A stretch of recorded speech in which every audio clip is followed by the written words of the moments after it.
In this lecture, we study partitioning algorithms, that is k-means for doing clustering.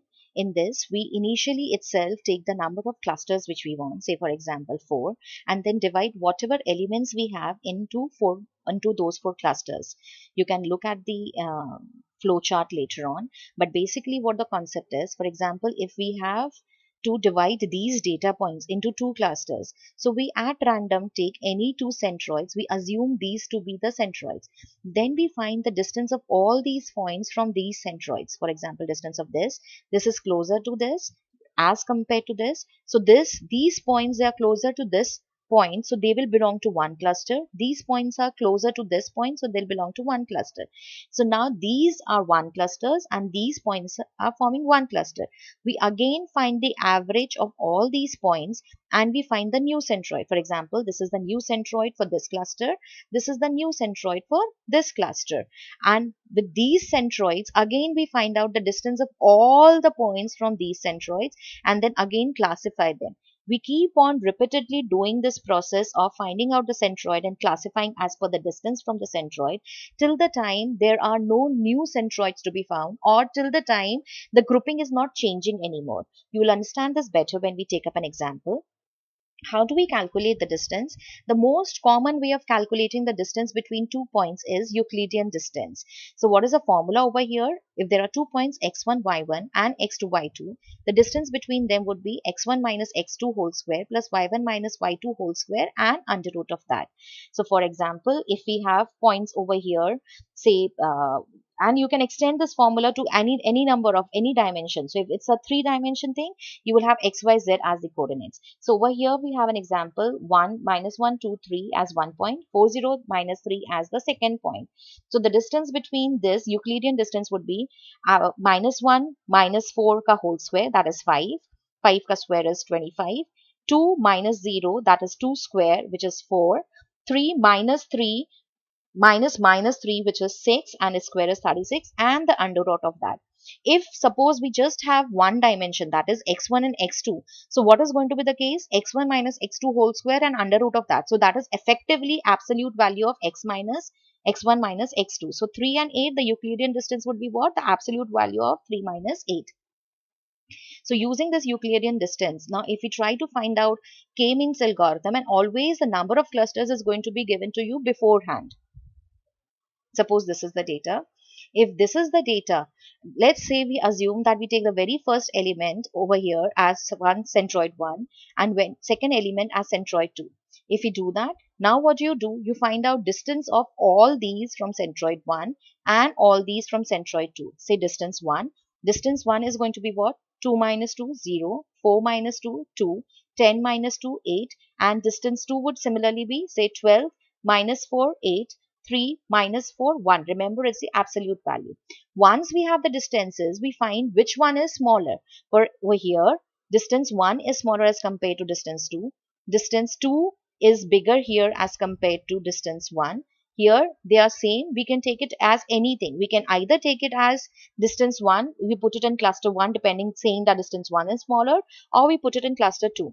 Here, distance 2 is greater than distance 1. So we put these two in cluster 1. This could have been put in cluster 2 also. And we put all these in cluster 2. Now we find out the new centroid. How do we find out the new centroid?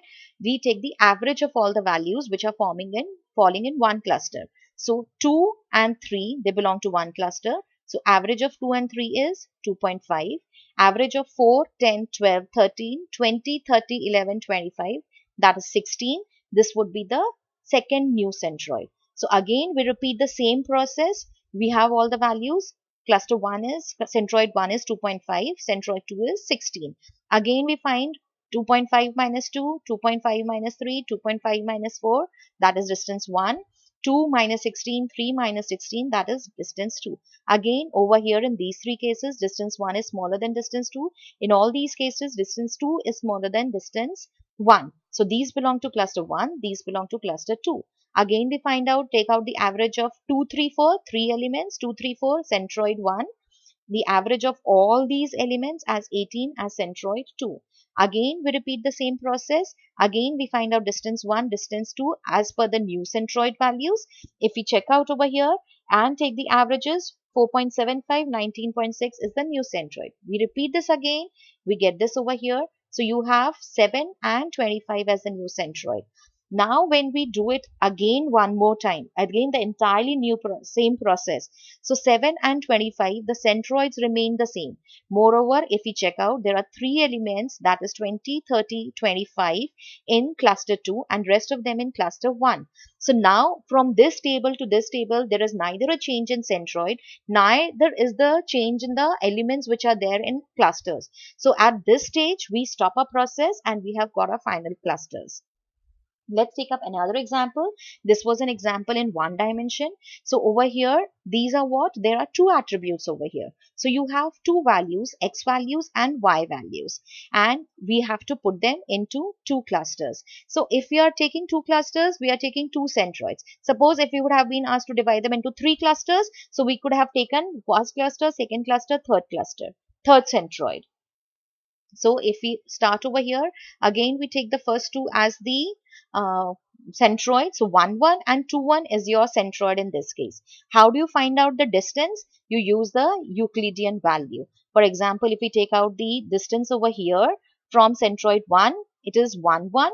So 5 minus 1 whole square plus 4 minus 1 whole square and under root of that will give us 5. The distance 2 is going to be what? 5 minus 4 whole square plus 4 minus 1 whole square and the under root of that is going to be distance 2. We again see which one is smaller. Only this one is smaller. So this value, it will go into cluster 1. Rest of the three values will go into cluster 2. We again find out the new centroid. How do we find out the new centroid? This remains as it is.